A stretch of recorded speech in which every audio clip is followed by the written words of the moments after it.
Bismillahirrahmanirrahim. Assalamualaikum warahmatullahi wabarakatuh. Perkenalkan, nama saya Muhammad Aji Agung Ramadhani, asal Fakultas Ilmu Komunikasi, Prodi Public Relation. Pada kali ini saya akan mempresentasikan tentang penelitian saya yang berjudul Studi tentang Podcaster di Kota Bandung, Studi Fenomenologi Alfred Scott.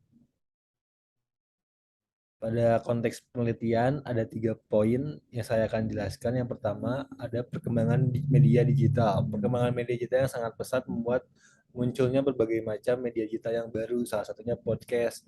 Melihat fenomena podcast yang ada yang terjadi membuat saya tertarik untuk melakukan penelitian ini khususnya di podcaster Kota Bandung. Ada 3 pertanyaan penelitian yang berpacu pada teori fenomenologi Alfred Scott. Yang pertama ada bagaimana motif awal podcaster di Kota Bandung memulai podcastnya. Yang kedua, bagaimana podcaster Kota Bandung dalam memaknai dirinya sebagai podcaster. Yang ketiga, bagaimana pengalaman podcaster Kota Bandung selama menjadi podcaster. Selanjutnya, metodologi penelitian. Dalam penelitian yang saya lakukan, saya melakukan dengan metode penelitian kualitatif dengan pendekatan fenomenologi Alfred Scott. Selanjutnya, subjek penelitian. Dalam penentukan subjek penelitian, saya menggunakan teknik sampling snowball karena tidak menentunya data podcaster di Kota Bandung. Dalam pengumpulan datanya, saya melakukan pengumpulan data dengan cara wawancara, observasi, dan studi kepustakaan. Studi fenomenologi yang berpacu pada 3, yaitu motif, makna, pengalaman. 3 hal tersebut disimbolkan sebagai pengalaman podcaster Kota Bandung. Nah, semuanya itu merupakan teori fenomenologi Alfred Scott.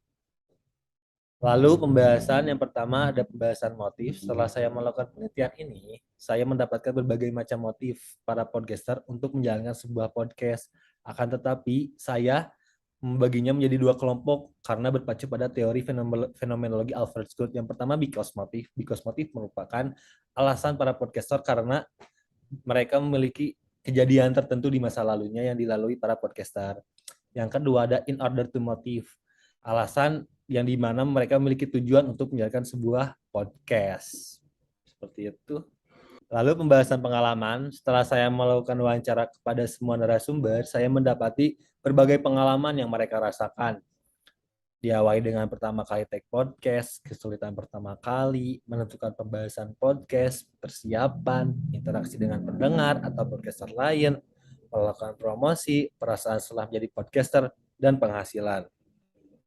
Maka berbagai macam pula yang mereka rasakan berbeda-beda.